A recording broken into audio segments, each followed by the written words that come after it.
కొన్ని మండలాలలో ముస్లిమ్స్ మెజారిటీగా బీజేపీకే వేస్తుండ్రు. ఎన్నో కారణాలు ఉన్నాయి.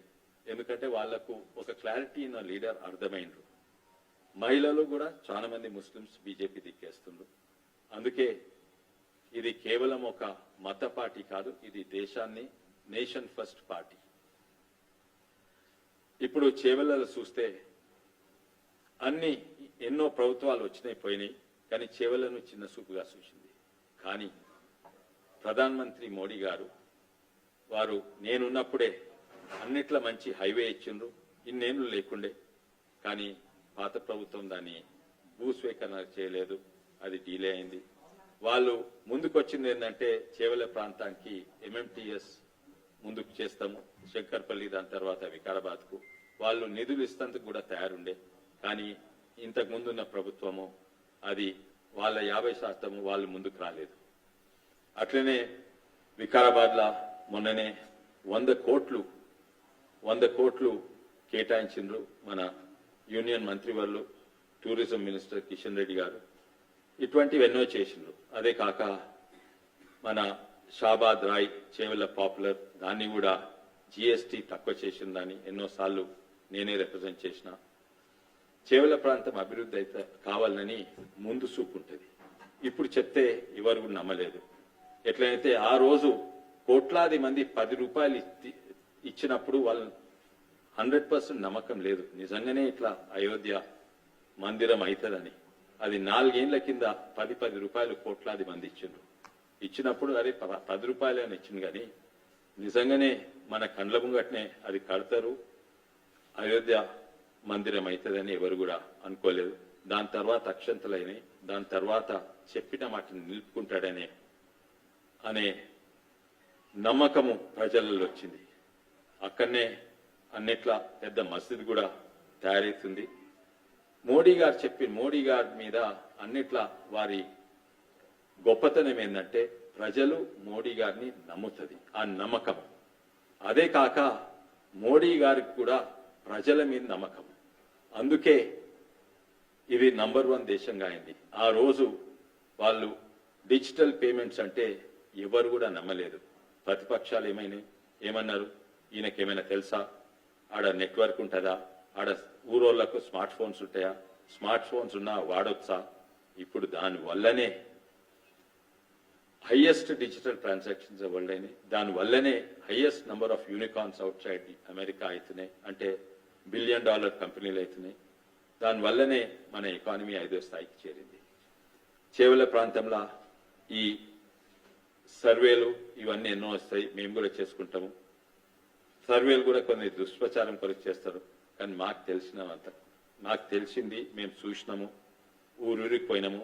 మా ఫస్ట్ రౌండ్ వీళ్ళు క్యాండిడేట్ డిక్లేర్ చేయకముందే మా ఫస్ట్ రౌండ్ క్యాంపెయినింగ్ అయ్యేపోయింది. ఇప్పటి వరకు వాళ్ళ క్యాండిడేట్లు దొరకలేదు ఒక్కొక్కరికి.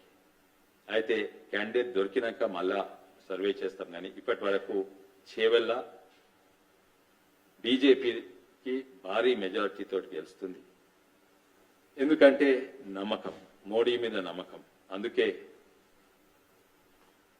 చేవెళ్లకు మోడీ గ్యారంటీ ఎట్లనా వస్తుంది, కానీ మోడీకి కూడా చేవెళ్ల గ్యారంటీ ఉంటుంది. 100% ఇది మోడీ గారి సీటే అని అనుకోవచ్చు. ఈ నడుమ చాలా పథకాలు ఇవి అవి అనౌన్స్ చేస్తుండ్రు. కానీ మా మీద దుష్ప్రచారం ఇంకోటి ఏంటంటే అండర్ గ్రౌండ్ జరుగుతున్నది ఏంటంటే మేము టీఆర్ఎస్ ఒకటే, మేము టీఆర్ఎస్ అసలే కాదు. ఎన్నో సందర్భాలలో కాంగ్రెస్ ఇంకా టీఆర్ఎస్ ఒకటే అని, అంటే ఇప్పుడు పేరు మారిన బీఆర్ఎస్ ఒకటే, కానీ మేము ఎప్పుడు కూడా కాము.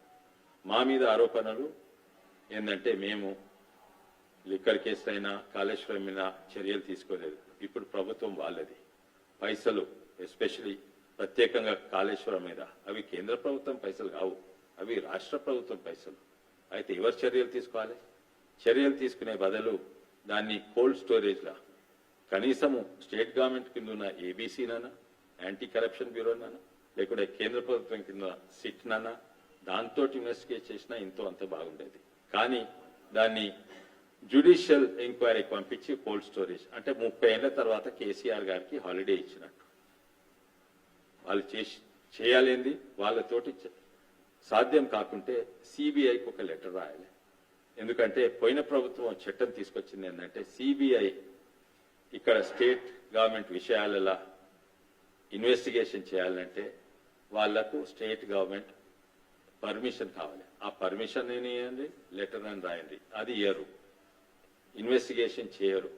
జ్యుడిషియల్ ఎంక్వైరీకి పంపితే మీ అందరికీ తెలుసు.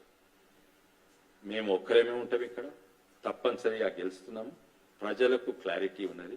అందుకే చేవెళ్లకు మోడీ గ్యారంటీ అండ్ మోడీ గారికి చేవెళ్ల గ్యారంటీ. ధన్యవాదాలు.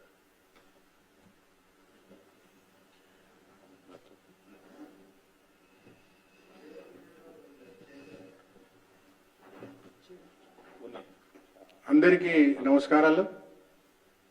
చేవెళ్ల కాన్స్టిట్యున్సీ పార్లమెంటు చేవెళ్ల గత ప్రభుత్వాలు, గతంలో రాజశేఖర రెడ్డి గారు కానీ, ఇప్పుడున్న కాంగ్రెస్ అధికారంలోకి వచ్చిన రేవంత్ రెడ్డి గారి ప్రభుత్వం కానీ, అంతకుముందున్న ప్రభుత్వాలు కానీ చేవెళ్లను ఒక సెంటిమెంట్గా తీసుకొని చేవెళ్ల నుండే పాదయాత్ర, చేవెళ్ల నుండే ప్రచారం మొదలుపెట్టి చేవెళ్ల పార్లమెంటు నియోజకవర్గాన్ని, చేవెళ్ల కాన్స్టిట్యున్సీని పూర్తిగా నిర్లక్ష్యానికి గురి చేసినారు.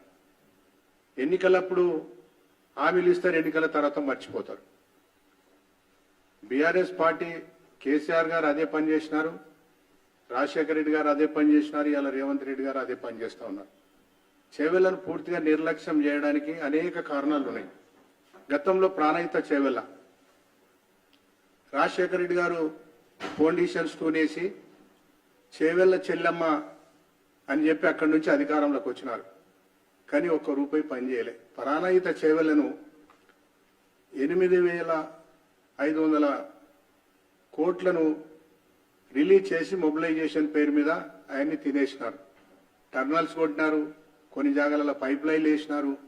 ప్రభుత్వ ధనాన్ని ఎంత దుర్వినియోగం చేసినారో అంత చేసినారు. అన్ని విధాల చేవెళ్లను ముంచినారు. తర్వాత కేసీఆర్ గారు తెలంగాణలో నార్త్ తెలంగాణ, నిజంగా చెప్పాలంటే సౌత్ తెలంగాణ మీద కేసీఆర్ గారు సవతి తల్లి ప్రేమనే చూపెట్టినాడు. నార్త్ తెలంగాణను మరి కాళేశ్వరం ప్రాజెక్టు కానీ ఇంకోటి కానీ ప్రాజెక్టులు పూర్తి చేసినారు. రంగారెడ్డికి ఈ రోజు వరకు కూడా ఒక ఇంచి నీళ్లు ఎవరు కూడా తేలే. గత ప్రభుత్వాలు తేలే, కేసీఆర్ గారు కూడా తేలే. మరి రంగారెడ్డి పాలమూరు ఎత్తిపోతల పథకం అని చెప్పి ఆగమేఘాల మీద ఈరోజు మనం చూస్తా ఉన్నాం. ఒక్క పంపు ఆన్ చేసి ఇనాగ్రేషన్ చేసినారు. ఇది ఎంత సిగ్గుచేటు మనం ఆలోచన చేయాలి. అంటే ప్రజలు వాళ్ళు ఏమనుకున్నారు, ప్రజలకు ఏం ఆలోచన లేదు, మనం ఇనాగ్రేషన్ చేసినామంటే ప్రజలు ఓటేస్తారు అనుకున్నారు. ఎలక్షన్ టైంలో పోయి ఒక పంపును ఆన్ చేసి వచ్చినారు. ఎన్ని సంవత్సరాలు పడుతుంది, వీళ్ళు దానికి ఎంత కేటాయించినారు, ఈ రోజు వరకు కూడా ఇంకొక పంపుకు నీళ్లు పోలే. మరి అలా కాంగ్రెస్ పార్టీ అధికారంలోకి వచ్చి వీళ్ళు ఏం చేస్తున్నారు, కేసీఆర్ గారు చేసిన ప్రాజెక్టును మేమెందుకు చేయాలని దాని తట్టు మళ్ళీ కూడా చూడడం లేదు. అన్ని విధాల చేవెళ్లను సెంటిమెంట్ గా వాడుకున్నారు తప్ప చేవెళ్లకి ఏ ముఖ్యమంత్రి కూడా పనిచేయలే, ఏ ప్రభుత్వాలు కూడా పనిచేయలే. జిల్లాలో ఉన్న మంత్రులు, ఈ జిల్లాలో ఉన్న మంత్రులు కూడా తానే అంటే తందాన తబ్ల కొట్టినారు, ఒత్తస్ పలికినారు ముఖ్యమంత్రులకు. ఏ మంత్రి కూడా సిన్సియర్ గా ఈ జిల్లా అభివృద్ధి కొరకు పనిచేయలే. రంగారెడ్డి జిల్లా ఈ రోజు వరకు కూడా రంగారెడ్డి జిల్లా భూములను నమ్ముకొని ఆయా ప్రాంతాలను అభివృద్ధి చేశారు, కానీ చేవెళ్లను మాత్రం గాలికి వదిలేసినారు. ఈ చేవెళ్ల రంగారెడ్డి జిల్లా ఉన్న మంత్రులు కూడా నిజంగా చెప్పాలంటే దద్దమ్మలు, ఒక్కరు కూడా పనిచేయలే. వాళ్ళకి నిజంగా ఈ రోజు ఏమన్నా మరి ఆ మాటలు వాడవచ్చో లేదో అవతలలో తిడతారు, కానీ మాకు అట్లాంటి మాటలు రావు. ఏమన్నా వాళ్లకు నైతిక విలువలు ఉంటే, మానవత్వం ఉంటే ఇవాళ ఏం ముఖం పెట్టుకొని వచ్చి రంగారెడ్డి జిల్లాలో మరి చేవెళ్ల పార్లమెంట్ లో ఓట్లు అడుగుతారని మేము అడుగుతా ఉన్నాం. వాళ్ళకి ఏమాత్రం మరి రాజకీయ పరిజ్ఞానం ఉంటే వాళ్ళు ఇంట్లో కూర్చోవాలి, కానీ ఓట్లు అడిగే నైతిక హక్కు వాళ్ళు కోల్పోయినారు. రంగారెడ్డి జిల్లాలో ఎక్కడ కూడా ఒక ఇంచు నీళ్ళు లేకపోయినారు ఇన్ని సంవత్సరాల లోపల. ఇది సిగ్గుచేటు. అందుకనే మేము చెప్తా ఉన్నాం, భారతీయ జనతా పార్టీ అధికారంలోకి వచ్చిన తర్వాత నరేంద్ర మోడీ గారి నాయకత్వంలో ఆ రోజు విశ్వేశ్వరరెడ్డి గారి ఎంపీగా హైదరాబాద్ బీజాపూర్ రోడ్డును శాంక్షన్ చేయిస్తే ఈ రోజు వరకు కూడా దాన్ని పూర్తి చేయలే. అంటే రంగారెడ్డి జిల్లా మీద వాళ్ళకి ఎంత ప్రేమ ఉన్నదనేది ఇది స్పష్టంగా కనబడతా ఉన్నది. అందుకనే మేము అడుగుతా ఉన్నాం, మీరు రంగారెడ్డి జిల్లాలో ఓట్లు అడగక ముందు ఈ రోజున్న కాంగ్రెస్ ప్రభుత్వం అధికారంలోకి మరి రేవంత్ రెడ్డి గారి ప్రభుత్వం కూడా రంగారెడ్డి జిల్లాకు మీరు ఏం చేస్తారని మొదలు అనౌన్స్ చేసిన తర్వాత వచ్చి ఓట్లు అడగాలని మేము కోరుతా ఉన్నాం.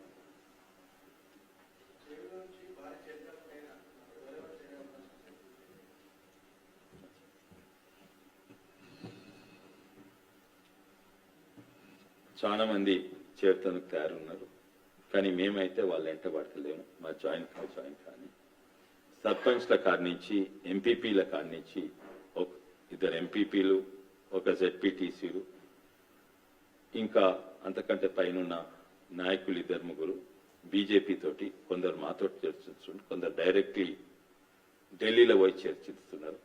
అది ఇప్పుడు వాళ్ళ పేరు చెప్పుడు మంచిది కాదు, వాళ్ళకు మంచిగా ఉండదు, మాకు కూడా మంచిగా ఉండదు.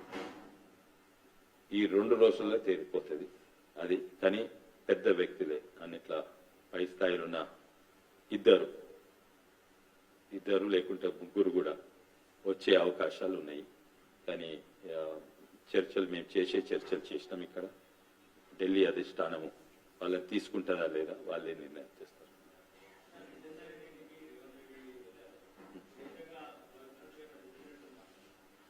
నేను జితేందర్ రెడ్డి గారు నాకు చాలా మా బాస్ ఉండే మిత్రుడు, నాకు చాలా డైరెక్షన్ ఇచ్చిండు. అండ్ టికెట్ రాలేదు, అది నాకైతే పర్సనలీగా బాధ ఉన్నది. కానీ ఇద్దరు కూడా మంచి లీడర్లే, తనకు రాలేదు. నాకు మీరు చెప్పింది ఇప్పుడే తెలిసింది, నాకు ఇంతకుముందు తెలుసు. ఇవాళ పొద్దుగానే నేను పోయి కలిసేదొట్టిని. కానీ ఇది కూడా సూచన ఏంటంటే మిథున్ రెడ్డి గారు ఎమ్మెల్యేకి పోటీ చేసిండ్రు. వారు పోయి డీకే అరుణ గారికి బుకే ఇచ్చి ఆహ్వానించిండ్రు. మీకు మా సపోర్ట్ ఉంటుందని కూడా చెప్పిండ్రు. అండ్ వాళ్ళు కలిసిండొచ్చు, వ్యక్తిగతంగానా లేకపోతే పొలిటికలా నాకు తెలియదు. కానీ ఒకటైతే వాస్తవం, కాంగ్రెస్ పార్టీకి ఎన్నో జాగాలలో క్యాండిడేట్లు దొరకని పరిస్థితి. అందుకే మేము ధైర్యంగా కాన్ఫిడెంట్గా అన్నిట్లో ఫస్ట్ డిక్లేర్ చేసేది మేము. వాళ్ళు ఇంకా ముందు చూస్తుండ్రు, వాళ్ళని చూస్తుండ్రు, పక్క పార్టీలో చూస్తుండ్రు, టీఆర్ఎస్ పార్టీలు చూస్తుండ్రు, టికెట్ ఎవరికైనా దొరకకుంటే వాళ్ళని చూస్తుండ్రు. అండ్ అది నాకు తెలిసినంత వరకు వీరు వ్యక్తిగతంగా ఏదో పర్సనల్ ఇష్యూ మీద కలిసి ఉండొచ్చు, కానీ జితేందర్ రెడ్డి గారు పోరు అని అనుకుంటున్నాను. నేను చెప్పిన కదా, పేర్లు నేను చెప్పదలుచుకోలేదు. వాళ్ళకి ఇబ్బంది అవుతుంది, మాకు ఇబ్బంది అవుతుంది. అందుకే మేము చెప్పదలుచుకోలేదు. ఈ 2 రోజులు ఆగితే అంతే తెలుస్తుంది. నేనైతే ఎవరిని అడ్డుకుంటలేను. ఈయన రావాలి, ఈయన రావద్దు అని ఎలక్షన్స్ టైంలో అసలే చేయవద్దు. అవి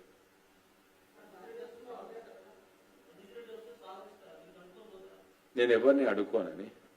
ఎవరైనా వస్తా అంటే ఎందుకు అడుక్కుంటా?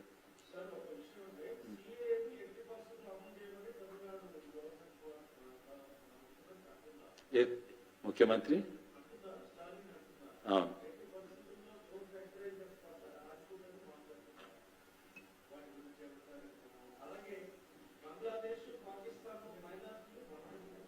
Hindus and Christians and Muslims and Parsi.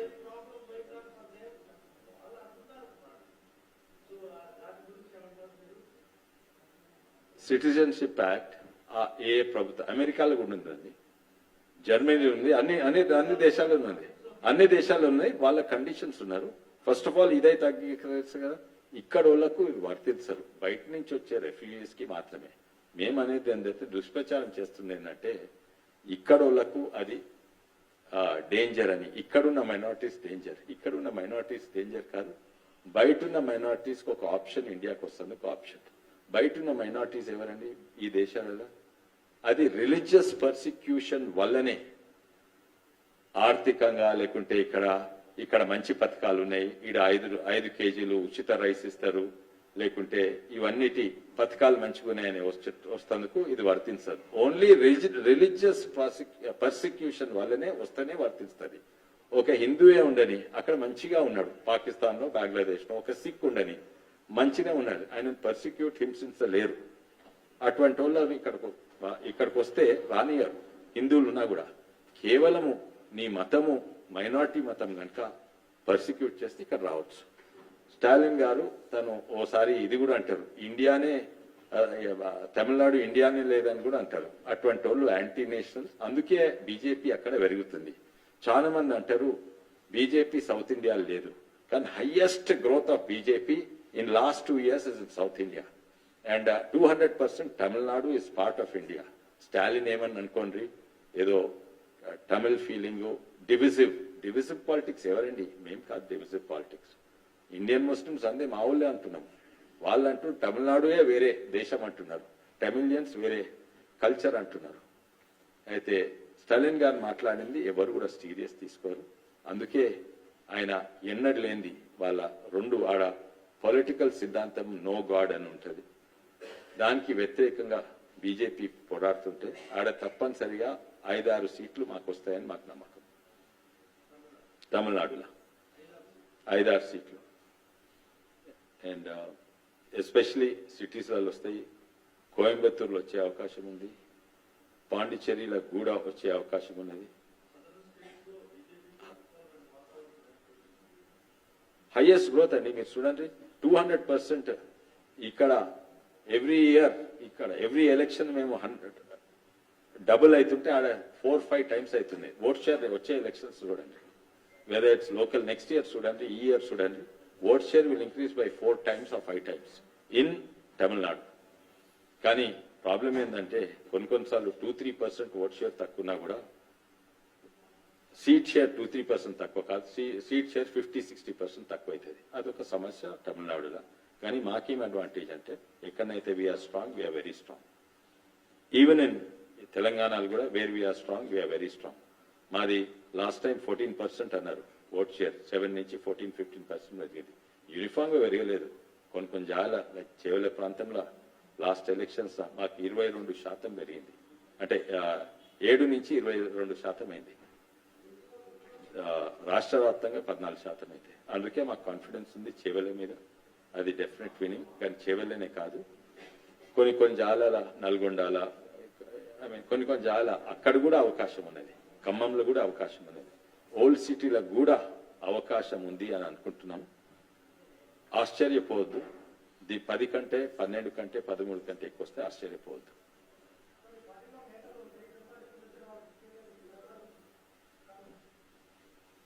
Congress ఇస్తలేదా అండి? కాంగ్రెస్ వాళ్ళ కొరకే చూస్తున్నది. కాంగ్రెస్ ఎదురు చూస్తున్నారు, పాపం వాళ్ళ దగ్గరికి ఎవరు వస్తలేరు, వాళ్ళ క్యాండిడేట్ దొరకలేరు. మా దగ్గరకు వస్తున్నారు, మంచి నేతలు మా దగ్గరకు వస్తున్నారు, వాళ్ళ దగ్గరకు వస్తలేరు. అందుకే వాళ్ళ బాధ. కాంగ్రెస్ సీఎంనే వేరే పార్టీ నుంచి చేసింది, మీరేమో ఎమ్మెల్యేలు వస్తే మీకు బాధ అంటే ఏమన్నట్టు? Thank you.